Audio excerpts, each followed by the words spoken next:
আযাবের মধ্যে যারা থাকবে, আযাবের মধ্যে থাকবে। ফেরেশতারা পাথর মাইরা মাথার মগজটা খণ্ডিত কইরা ফেলবে, কিন্তু বান্দা কখনো মরবে না। এত কষ্ট হবে। এত কষ্ট হওয়ার পরেও দেখেন আল্লাহ আমি আপনাকে কত সুবাদ দিয়েছেন। একবার যদি আমি আল্লাহকে ডাক দেই, আল্লাহকে যদি একবার মালিক বইলা ডাক দেই, আল্লাহকে যদি একটু অনুশোচনা নিয়ে আল্লাহর কাছে সিজদা দেই, আল্লাহ বলে বান্দারে তুই একটা সিজদা দিছিস, আর লাগবে না, আমার কাছে অনুতপ্ত হইছিস, আমি তোর সমস্ত গুনাহ মাফ করে দিলাম। হযরতে দাহিয়া কালবি রাদিয়াল্লাহু তাআলা আনহুর ঘটনা শুনেন। জাহিলিয়াতের যুগে হযরতে দাহিয়াতুল কালবি তার নিজের কন্যা সন্তানকে জীবন্ত পুড়িয়ে ফেলছিল। রাসূলুল্লাহ সাল্লাল্লাহু আলাইহি সাল্লাম নবী ঘোষণা হইয়া যখন আল্লাহ রাব্বুল আলামিন রাসূলকে বলেন নবী আপনি এখন দাওয়াতের কাজ শুরু করেন, তখন রাসূলুল্লাহ সাল্লাল্লাহু আলাইহি সাল্লামের দাওয়াতের কাজ শুরু করলেন, দাওয়াত দিতে থাকলেন। এলাকার সবাই মুসলমান হয়ে গেল। আস্তে আস্তে মুসলমানের সংখ্যা আরো বৃদ্ধি হইতে লাগলো।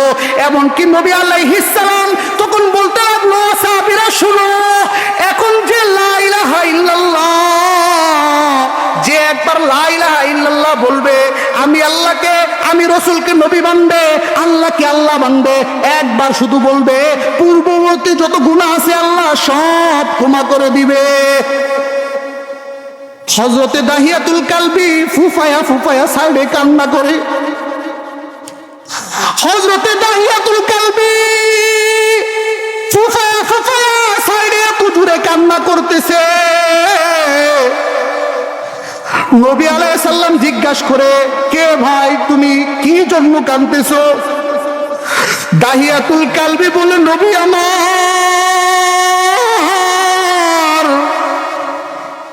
ও নবী আমার, আপনি যে বলছেন ইসলাম ধর্ম গ্রহণ করলে আল্লাহ সব ক্ষমা করে দিবে। ও নবী আমার, আমি জীবনে এমন গুনাহ করছি মনে হয় না আমার মালিক আমাকে ক্ষমা করবে। দাহিয়াতুল কালবিকে নবী সান্ত্বনা দিয়া বলে, ও সাহাবী তুমি কেন কান্না করো, বলো বলো তুমি কি এমন গুনাহ করছো বলো। দাহিয়াতুল কালবি আবার নবীকে ডাক দিয়া বলবে, নবী আমার, ও নবী আপনি জানেন জাহিলি যুগে আমরা কেমন ছিলাম। ও নবী আমরা মৃত প্রাণী ভক্ষণ করতাম, খারাপ কাজ করতাম, জিনা করতাম, ব্যভিচার করতাম, চুরি করতাম, ডাকাতি করতাম, এমন কোন খারাপ কাজ নাই নবী আমরা করেছি না। সমস্ত খারাপ কাজ নবী আমরা করেছি, সমস্ত খারাপ কাজ আমরা করেছি নবী, আপনি তো এটা জানেন, আপনি জানেন। রাসূল হওয়ার পরে বলা হয়েছে, ও নবী আমার, আমি জীবনে এমন এক গুনাহ করছি মনে হয় না আমার মালিক আমাকে ক্ষমা করবে। রাসূলুল্লাহ সাল্লাল্লাহু আলাইহি সাল্লাম বলে, ও দাহিয়া কি গুনাহ করছো বলো। দাহিয়াতুল কালবি বলে, নবী আমার, একবার দূর দেশে সফর করার জন্য আমি দাহিয়ার একবার প্রয়োজন হয়। আমার স্ত্রীটা অন্তঃসত্ত্বা পেটে বাচ্চা চলে আসছে। আমার স্ত্রীকে আমি বলছিলাম জাহিলিয়াতের রূপরেখা নিয়া, ও বিবি যদি পেটের সন্তানটা মেয়ে হয় তাহলে জিন্দা কবর দিয়া ফেলবা, মেরে ফেলবা, গলাটি তামাইরা ফেলবা, যদি পেটের সন্তানটা যদি ছেলে হয় তাহলে রেখে দিবা। এই কথা দাহিয়াতুল কালবি রাদিয়াল্লাহু তাআলা আনহু এখনো ইসলাম গ্রহণ করে নাই, এখনো মুসলমান হয় নাই। ওই দাহিয়াতুল কালবি রাদিয়াল্লাহু তাআলা আনহু রাসূল সাল্লাল্লাহু আলাইহি ওয়াসাল্লামকে বলে, নবী এই কথা বলিয়া আমি দূর দেশে সফরে চলে যাই। হঠাৎ করে 1 বছরের জন্য না, 2 বছরের জন্য না, কয়েক বছরের জন্য নবী আমি সফরে চলে যাই।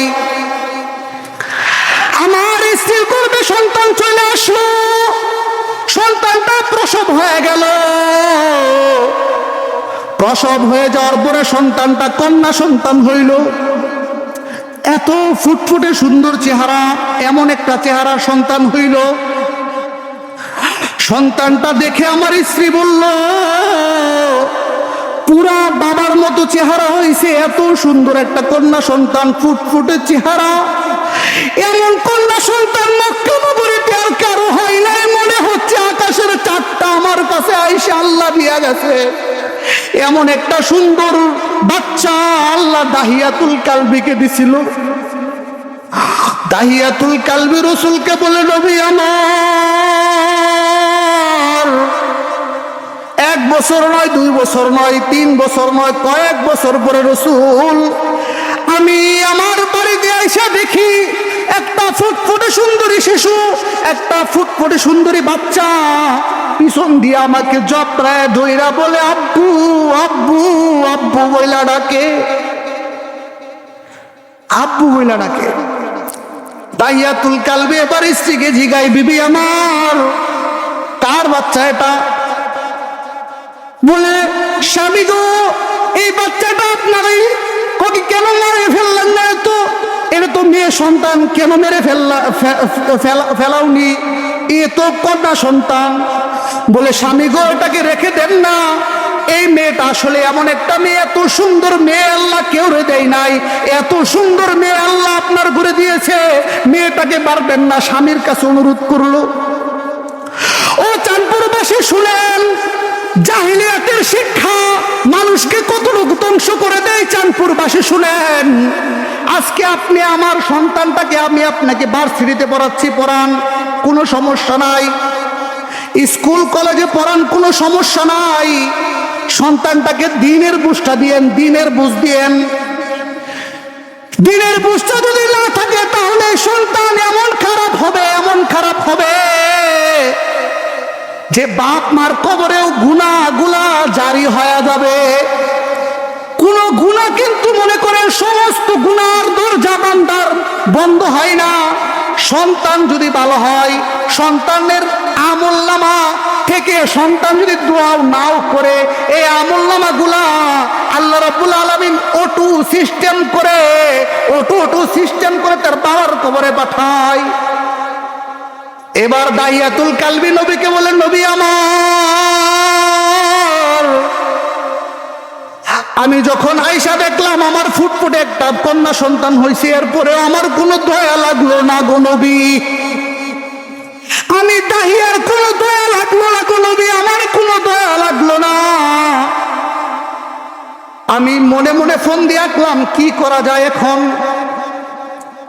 স্ত্রীকেও কোনো কিছু বুঝতে দিলাম না। হঠাৎ করে ঘুমের ভিতরে আমি জায়গা উঠলাম, চিন্তা করলাম মানুষ এবার আমাকে ফুটা দিবে, বলবে তুই কন্যা সন্তানের বাপ হইছস, তোর সন্তান মানুষের বাড়ি কাজ করবে, খারাপ হবে। মেয়ে সন্তানটা তো লজ্জাজনক, তুই কি জানোস না?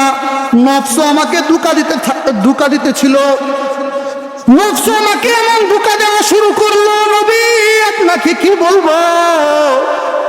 ও নবী, আমার কোনো মায়া লাগে নাই, কোনো মায়া আমার দাহিয়াতুল কালবির ভিতরে লাগে নাই।